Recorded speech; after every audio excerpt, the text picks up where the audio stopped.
mushrooms said, and I'm sure you'll be horrified at this.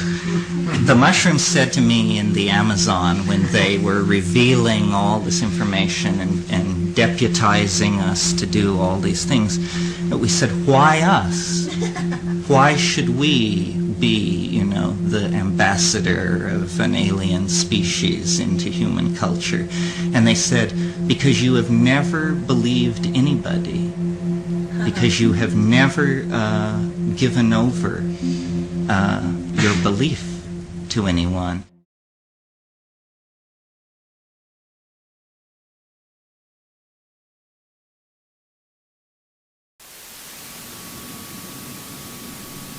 In 1971, I was 23, my brother was 19. I'd spent several years in Asia already, having been run out of Berkeley because of the revolution. And we were graduates of the LSD revolution, but it had left us wanting more, specifically wanting the kinds of experiences that the classical commentators on psychedelics described. And by that I mean people like Havelock Ellis in The Dance of Life, or S. Weir Mitchell, who wrote about mescaline. In their never-ending search for the miracle weapon, CIA operatives searched here in the remote mountain areas of southern Mexico for what up to then had been considered a myth, magic mushrooms.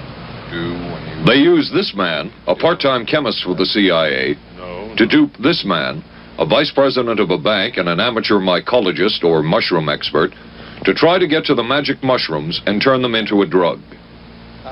But it would be the amateur, R. Gordon Wasson and his colleagues, who would win the race and develop the drug psilocybin from the magic mushrooms.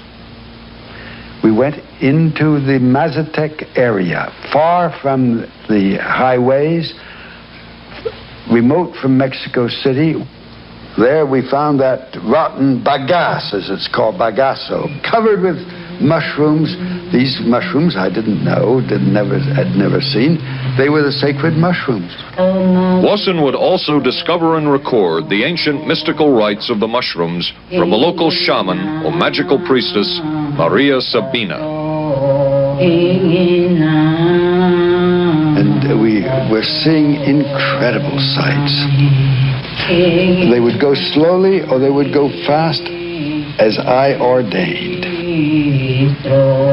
All your senses are rendered acute. We say that you see visions, you see hallucinations, but that doesn't begin to tell the story. The hallucinations are only part of it. You hear sounds, you smell things. The night was thrilling. LSD for us never delivered visions. It delivered insight and feelings and complex thoughts, but not visions, not activity in the visual cortex that these classical commentators had led us to expect.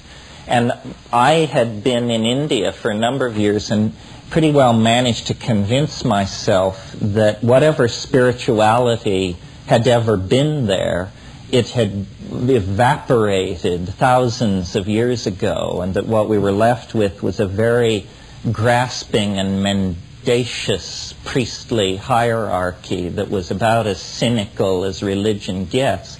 And I was raised Catholic, so I know what I'm talking about. And so then we decided, well, where the gnosis must be is in the Amazon, where we knew there was a pristine Aboriginal shamanism based on hallucinogens.